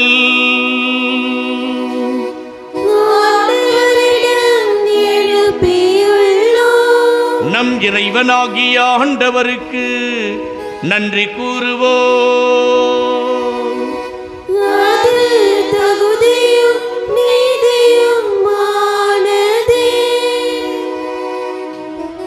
ஆண்டவரே, தூயவரான தந்தையே, என்றும் வாழும் எல்லாம் வல்ல இறைவா, என்னாலும் எவ்விடத்திலும் நாங்கள் உமக்கு நன்றி செலுத்துவது மெய்யாகவே தகுதியும் நீதியும் ஆகும். எங்கள் கடமையும் மீட்புக்குரிய செயலுமாகும். ஏனெனில் நீர் உலக அனைத்தையும் படைத்தே காலங்களின் மாற்றங்களை முறைப்படுத்தினீ. உமது சாயலில் மனிதனை உருவாக்கினீ. இவ்வுலகின் வியத்தகு பொருட்கள் எல்லாவற்றையும் அவனுக்கு பணிய வைத்தீ. இவ்வாறு அவர்கள் உமது படைப்பில் அனைத்தின் மீதும் பதிலாக ஆட்சி செலுத்தவும் செயல்களின் மேன்மையை கண்டு உம்மை இடையராது புகழ்ந்தேத்தவும் எங்கள் ஆண்டவராகி கிறிஸ்து வழியாக வரம் அருளுகின்றீ. ஆகவே தூதர் அனைவரோடும் சேர்ந்து நாங்கள் உமக்கு புகழ் பண்ணி செய்து ஒரே குரலாய் பாடி சொல்வதாவது:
ஆண்டவரே, நீர் மெய்யாகவே தூயவர், தூய்மை அனைத்திற்கும் ஊற்று. ஆகவே உம்முடைய ஆவியை பொழிந்து இக்காணிக்கைகளை தூய்மைப்படுத்த உம்மை தாழ்மையுடன் மன்றாடுகின்றோம். இவ்வாறு எங்கள் ஆண்டவர் இயேசு கிறிஸ்துவின் திரு உடலாகவும் திரு இரத்தமாகவும் எங்களுக்கு இவை மாறுவனவாக.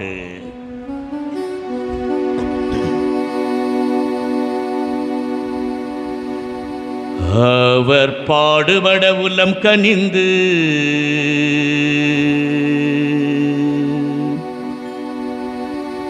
தம்மை கையளித்த போது அப்பத்தை எடுத்து நன்றி செலுத்தி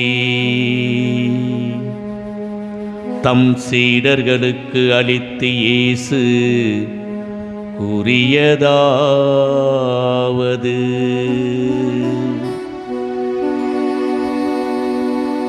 அனைவரும் இதிலிருந்து பெற்று உண்ணுங்கள்,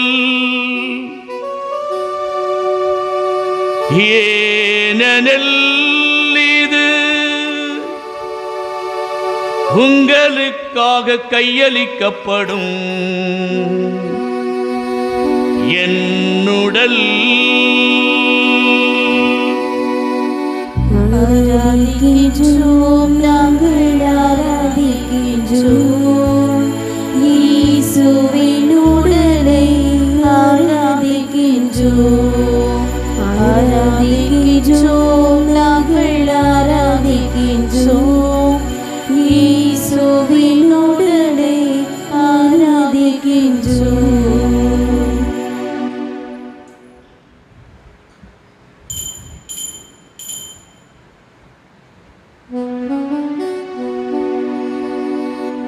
அவ்வண்ணமே உணவருந்திய பின் கிண்ணத்தை எடுத்து நன்றி செலுத்தி தம் சீடர்களுக்கு அளித்து இயேசு கூறியதாவது: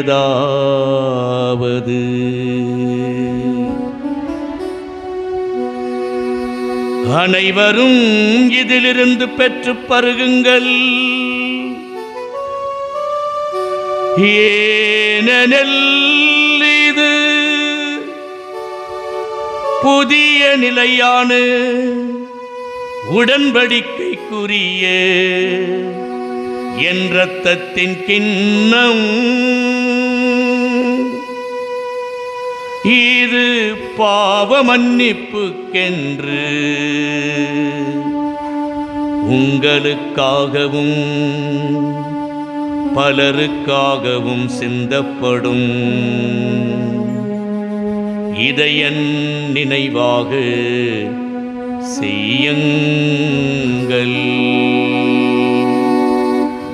ஆராதிக்கின்றோம், நாங்கள் ஆராதிக்கின்றோம் இயேசுவின் இரத்தத்தை, ஆராதிக்கின்றோம், ஆராதிக்கின்றோம், நாங்கள் ஆராதிக்கின்றோம் இயேசுவின் இரத்தத்தை, ஆராதிக்கின்றோம்.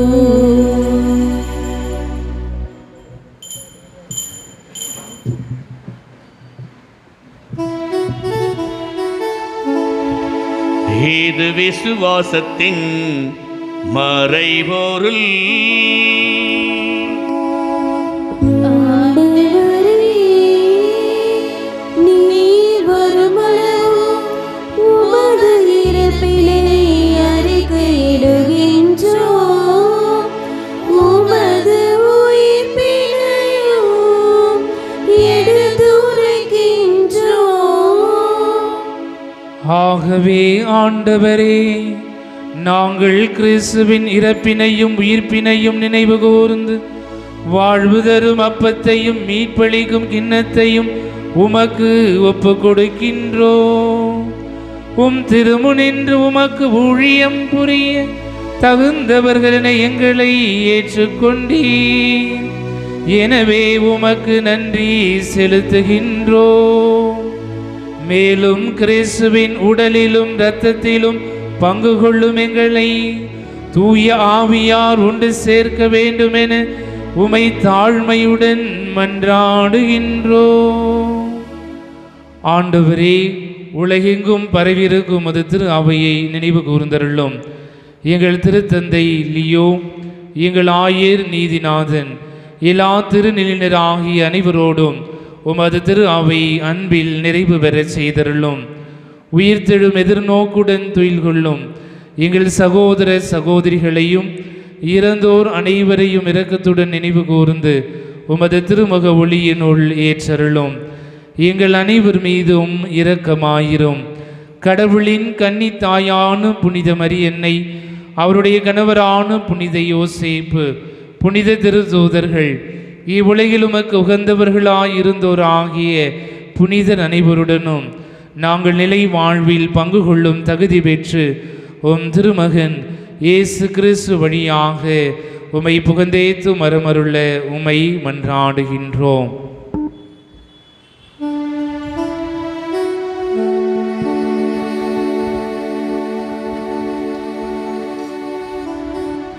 இவர் வழியாக இவரோடு இவரில் எல்லாம் வல்ல இறைவனாகிய தந்தையே, தூய ஆவியாரின் ஒன்றிப்பில் எல்லா புகழும் மாட்சியும் என்றென்றும் உமக்கு உரியதே.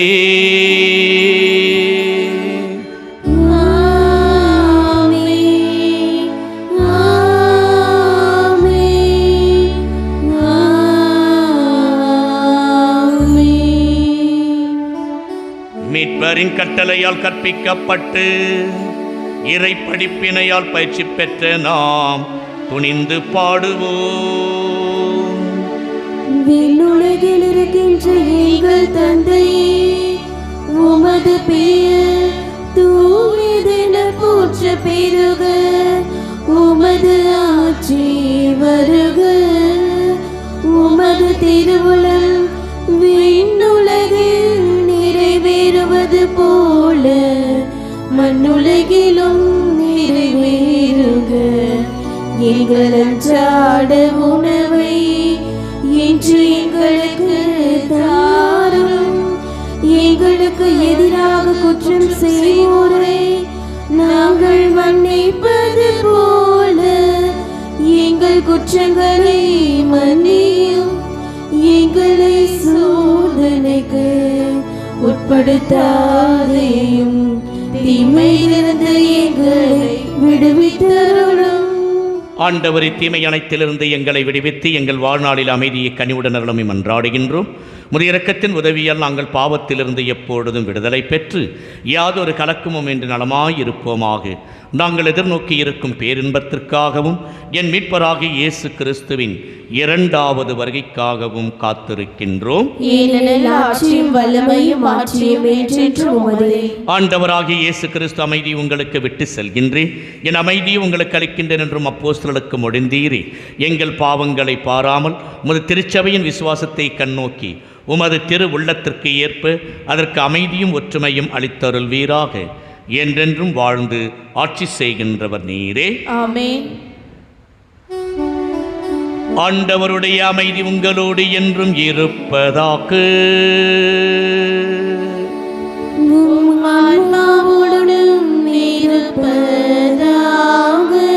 ஒருவருக்கொருவர் கிறிஸ்துவின் அமைதியை மகிழ்ச்சியுடன் பகிர்ந்து கொள்வோம்.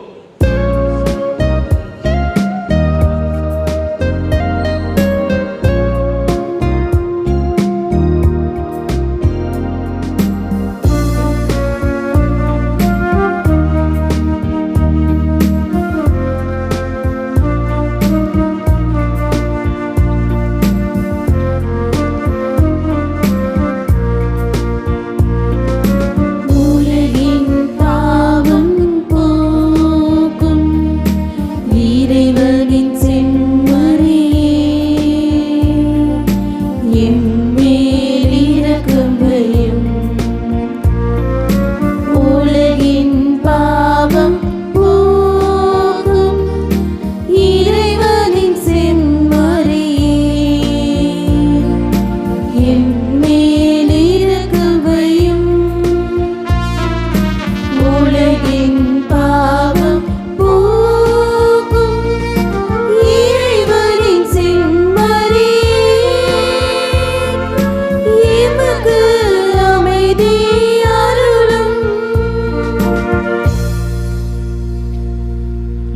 இறைவனின் செம்மறி, இதோ உலகின் பாவங்களை போக்குகின்றவர். செம்மறியின் விருந்திற்கு அழைக்கப் பெற்றோர் பேறு பெற்றோர். ஆண்டவரே, நீர் என் நிலத்தில் எழுந்தருள நான் தகுதியற்றவள். ஆனால் ஒரு வார்த்தை மட்டும் சொல்லி அருளும், எனது ஆன்மா நலமடையும். கிறிஸ்துவின் திருவுடலும் திரு ரத்தமும் நம் ஒவ்வொருவரையும் காத்து முடிவில்லா வாழ்வளிப்பாராக. ஆமென்.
கிறிஸ்துவின் ஆன்மாவே என்னை புனிதப்படுத்தும். கிறிஸ்துவின் திரு உடலே என்னை மீட்டருளும். கிறிஸ்துவின் திரு இரத்தமே என்னை நிறைவித்தருளும். கிறிஸ்துவின் விழாவிலிருந்து வழிந்த திரு நீரே என்னை கழுவியருளும். கிறிஸ்துவின் திரு பாடுகளே என்னை திடப்படுத்துங்கள். ஓ நல்ல இயேசுவே, எமக்கு செவி சாய்த்தருளும். உமது திரு காயங்களுக்குள்ளே எம்மை மறைத்தருளும். உம்மை விட்டு என்னை பிரிய விடாதேயும். தீய எதிர்களிலிருந்து என்னை காத்தருளும். என் மரண நேரத்தில் நீர் என்னை அழைத்து உம்முடைய புனிதர்களோடு எக்காலமும் உம்மை புகழ எமக்கு வரமருளும். ஆமென்.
நன்றி ஜெபம். உங்கள் பதில். நன்றி நன்றி இறைவா, நன்றி நன்றி தலைவா.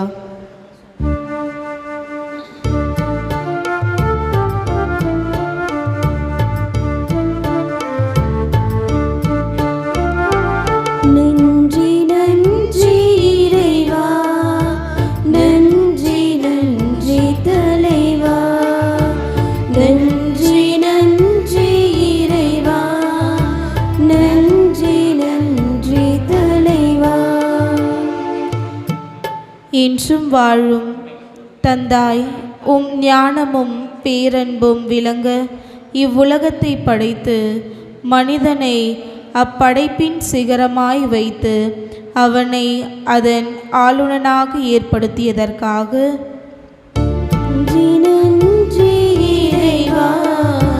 நன்றி நன்றி தலைவா, நன்றி நன்றி இறைவா, நன்றி நன்றி தலைவா.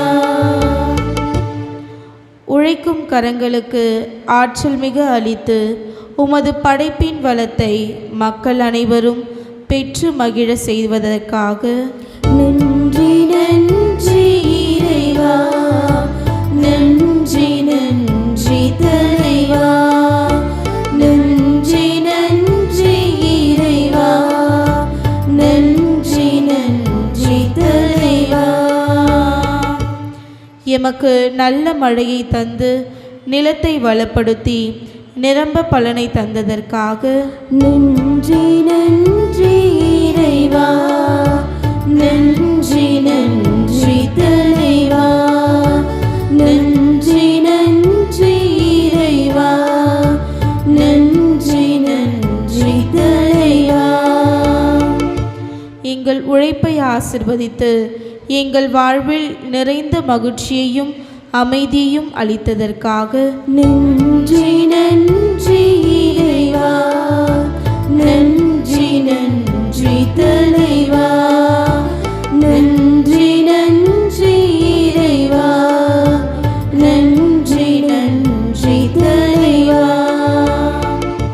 பொருள் வளம் தந்து அதன் வழியாக அருள் வளமும் அளித்தமைக்காக நன்றி நன்றி இறைவா, நன்றி நன்றி தலைவா, நன்றி நன்றி இறைவா, நன்றி நன்றி தலைவா.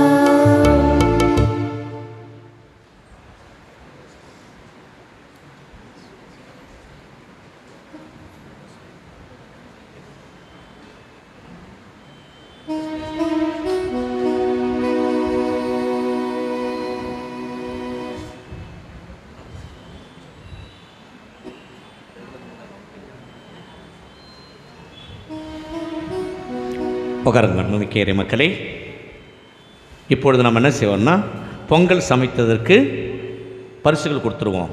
பரிசு கொடுத்துருவோம். இப்போ நான் அது முடிஞ்ச உடனே இறுதி ஜபம் திருத்தம் தெளித்து முடித்த உடனே அங்கே போகிறோம். அதன் தொடர்ந்து கோலப்போட்டி, உரியடிக்கின்ற போட்டி, கயிறு எடுக்கின்ற போட்டி, அந்த போட்டியெல்லாம் அங்கே நடைபெறும். பெண்களுக்கு தனியாகவும் ஆண்களுக்கு தனியாகவும் நடைபெறும் எல்லாமே, கோலப்போட்டி தவிர. புரியுதுங்களா? இதில் தயவு செய்து நீங்கள் கலந்து கொள்ளுமாறு உங்களை அன்புடன் கேட்டுக்கொள்கின்றேன். உங்களுடைய ஒத்துழைப்பை பார்த்து தான் நான் திரும்பி அடுத்த வருஷம், புரியுதுங்களா? ஏன்னா நிறைய பேர் உங்களுக்கு உங்களுக்காகவே ஆரம்பிக்கப்பட்டவை இவை. நீங்கள் சொன்னதுனால தான் ஆரம்பிக்கிறோம். அதனால் பாருங்கள், தயவுசெய்து எல்லோரும் இதில் பங்கு கொள்ளுங்கள். நானும் கூட இருப்பேன். புரியுதுங்களா? அப்பப்போ முடிஞ்ச உடனே டக்குன்னு ப்ரைஸ் கொடுத்து முடிச்சிடுவோம். ஒரு மணி நேரத்தில் எல்லாம் முடிச்சிடலாம். நம்ம ஒன்றும் பிரச்சனை இல்லை. அதுக்கப்புறம் வீட்டுக்கு போனோம்ல. ஆகவே அதற்கு முன்பாக இப்போ இந்த பரிசு முடிஞ்சு இறுதி ஜபம் முடிஞ்ச உடனே நாம் சமைத்து கடவுளுக்கு அர்ப்பணித்த அந்த பொங்கலை அப்படியே கொண்டு போவாங்க. ஜோன் லீடர்ஸும் அன்பிய பொறுப்பாளரும் கொண்டு வைப்பாங்க, எல்லாருக்கும் கொடுப்பாங்க. அதை நம்ம எல்லாம் சாப்பிட்டு முடித்த பிறகு போட்டிகளை நாம் ஆரம்பிப்போம். சரிங்களா? சரிங்களா? ஆனால் வயிறார சாப்பிட்றதில்ல, அது கொஞ்சம் கொஞ்சமாக பொங்கலை கொஞ்சம் கொஞ்சமாக நான் சாப்பிட்டுட்டு போட்டி ஆரம்பிச்சிடுவோம். புரியுதுங்களா? ஆகவே இப்பொழுது பரிசுகளை வாசிப்பார். இந்த பொங்கல் சமைத்தலிலே இது நான் போட்டி வேணான்னு சொன்னேன். ஏன்னா கடவுளுக்கு படைக்கிறது போட்டியே வேணான்னேன். ஆனால் எல்லோரும் போட்டி வைக்கணும் நீங்கள் சரி ஓகே உங்களை இது. ஆனால் இருந்தபோதும் ஒன்று நம்ம அதை சுவையை சுமைக்கலை. கடவுளுக்கு படைச்சிருக்கிறோம், அப்புறம் தான் சுவையை சுவைக்க போகிறோம். அப்போ அதெல்லாம் இல்லாமல் தான் இப்போ நம்ம மார்க் போட்டிருக்கிறாங்க. ஆகவே முதலிலே பொங்கி அந்த இதெல்லாம் டைமுக்கு ஆரம்பித்து இந்த முதல்ல பொங்கி முடித்து எல்லாத்தையும் செஞ்சது எல் ஜோன் சார்ந்தவர்கள். ஆகவே அவர்களுக்கு நமது பாராட்டுக்கள். அவங்களுக்கு முதல் பரிசு யாருங்கம்மா? பேர் வாசிங்க அவர்கள். அடுத்தது ரெண்டாவது கே ஜோனில் இருக்கிறவங்க ரெண்டாவது, மூன்றாவதாக ஜே ஜோன். ஆகவே 3 ஜோனில் இருக்கிறவங்க பேர் வாசிப்பாங்க. 9 பேர் நீங்கள் கலந்து இருக்கிறீங்க. இப்போ அந்த 9 பேர் ஃபாதர் பேர் வாசிப்பார். நீங்கள் அந்த பரிசுகளை பெற்று செல்லலாம். ஓகேவா? வாசிங்க sir. Zone L Siriya Pushpam, Sonia, Celine, Prema, Jennifer, Jeni, Jhansi Rani, Anbu, Satish.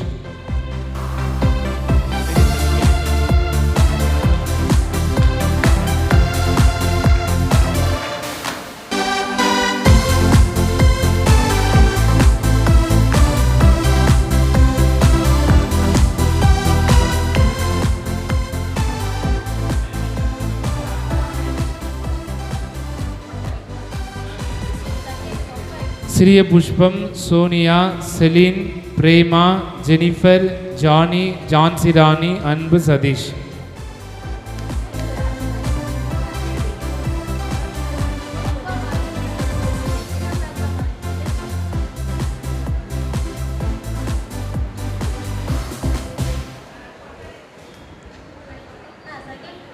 அடுத்து இரண்டாவது பரிசு zone K Isabel Nirmala, Fathima, Gilbert, Annamma, Ellen, Patricia, Somna, Arockiamary, Sonia, Jasmine, Jennifer.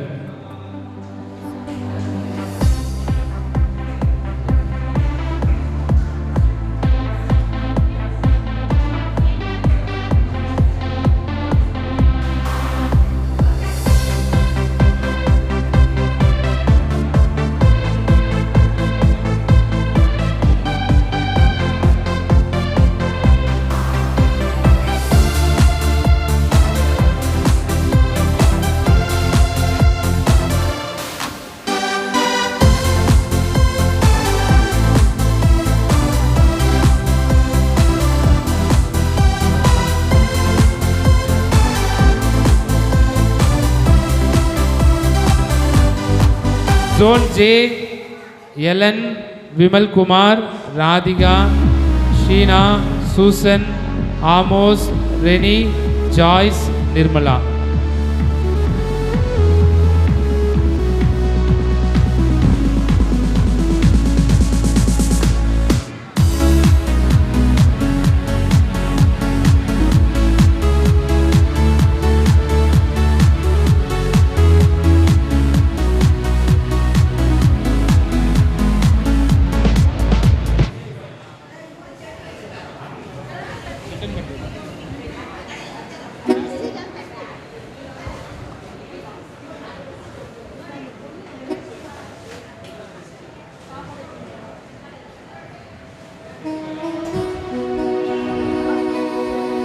இப்பொழுது இறுதி ஜெபம் முடிந்தவுடனே பொறுப்பாளர்கள் அந்த சமைத்த சமையலை நம்ம முன்னால் அங்கே கொண்டு போடுவோம். சிறிய கோயிலுக்கு முன்பாக அங்கே வந்து எல்லோரும் நாம் பகிர்ந்து சாப்பிட்ட உடனே கோலப்போட்டி உங்களுக்கு ஆரம்பமாகும்.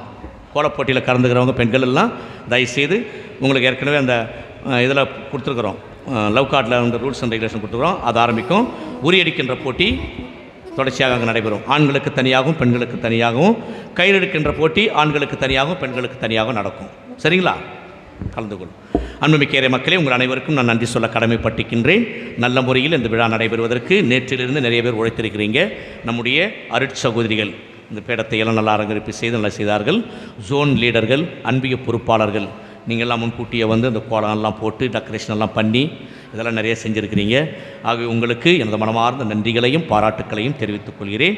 அதோடு நம்முடைய பாடகர் குழுவினர், ஆலய கண்காணிப்பாளர் திரு அன்பு மற்றும் அவருடைய மகன் ஜான்சன் மற்றும் என்னுடைய பீடச்சிறுவர்கள், இவர்களை எல்லாம் ஒருங்கிணைத்து எல்லோருக்கும் இந்த விழா நல்ல முறையில் நடைபெற உங்களை தலைமை தாங்கி வழிநடத்தி வந்த அருட்தந்தை புஷ்பராஜ் அடிகளார் அவர்களுக்கும் நமது நன்றிகளையும் பாராட்டுக்களையும் தெரிவித்துக் கொள்வோம். அதே போன்று நமக்கு முடிஞ்ச உடனே எல்லாரும் நம்ம முன்னால் செல்லலாம். சரிங்களா? வாழ்த்துக்கள். ஜெபிப்போமாக்கு. வானக தந்தையே இறைவா, நிலத்தின் கனிகளில் இருந்து சேகரித்தவற்றை திருமுன் கொண்டு வந்து நலம் தரும் இம்மறை நிகழ்வுகளில் நாங்கள் உமக்கு நன்றி செலுத்துகின்றோம். அதனால் எங்களின் செயல்பாடு இம்மறை பொருள்களின் ஆற்றலால் இன்னும் மிகுதியான நலன்களை பெற்றுத்தர தகுதி பெற அருள் புரிவீராக. எங்கள் ஆண்டவர் கிறிஸ்து வழியாக உம்மை மன்றாடுகின்றோம்.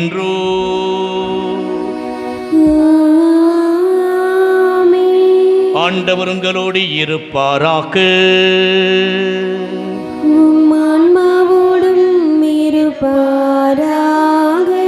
எல்லாம் வல்ல இறைவன் தந்தை, மகன், தூயாவியா உங்களுக்கு ஆசீரளிப்பாராக.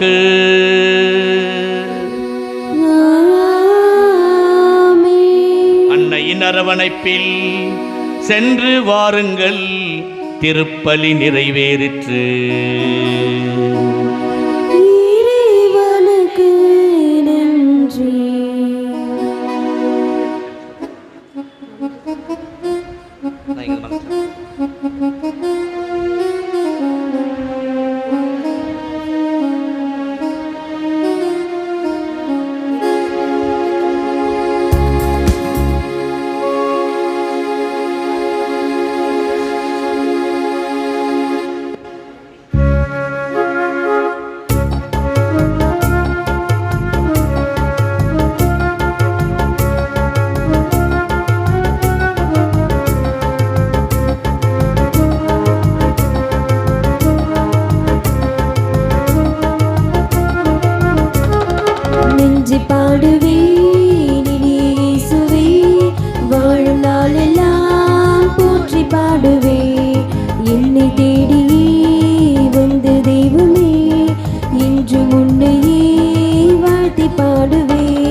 நன்றி நன்றி இயேசுவே.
திருத்தந்தையின் கருத்துக்காகவும் பங்கு தந்தையின் கருத்துக்காகவும் பங்கின் ஆன்மீக வளர்ச்சி பணிக்காகவும் வேண்டுவோம்.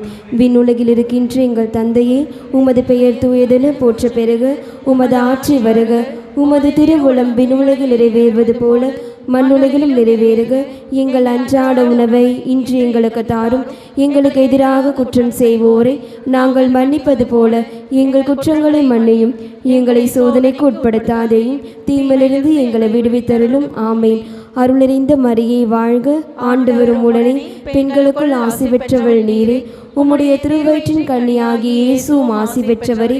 புனித மரியே, இறைவனின் தாயே, பாவிகளாக இருக்கின்ற எங்களுக்காக இப்பொழுதும் எங்கள் இறப்பின் வேளையிலும் வேண்டிக் கொள்ளும். ஆமீன். தந்தைக்கும் மகனுக்கும் தூயாவிக்கும் ஆட்சிமை உண்டாவதாக. தொடக்கத்தில் இருந்தது போல இப்பொழுதும் எப்பொழுதும் என்றென்றும் இருப்பதாக. இயேசுவின் திவ்ய திருஹிருதயமே, எங்கள் மேல் இரக்கமாயிரும். புனித மரியாயின் மாசற்ற திருஹிருதயமே, எங்களுக்காக வேண்டிக் கொள்ளும். புனித தோமையாரே, எங்களுக்காக வேண்டிக் கொள்ளும். புனித பத்திரிசியாரே, எங்களுக்காக வேண்டிக் கொள்ளும். உலகோர் போற்றும் தூய உபகார அன்னையே, எங்களுக்காக வேண்டிக் கொள்ளும். அற்றிஷ்ட சிலுவை அடையாளத்தினாலே எங்கள் சத்துருக்களிடமிருந்து எங்களை ரட்சித்தருளும். எங்கள் சர்வேஸ்வரா, தந்தை மகன் தூய ஆவியின் பெயராலே ஆமென்.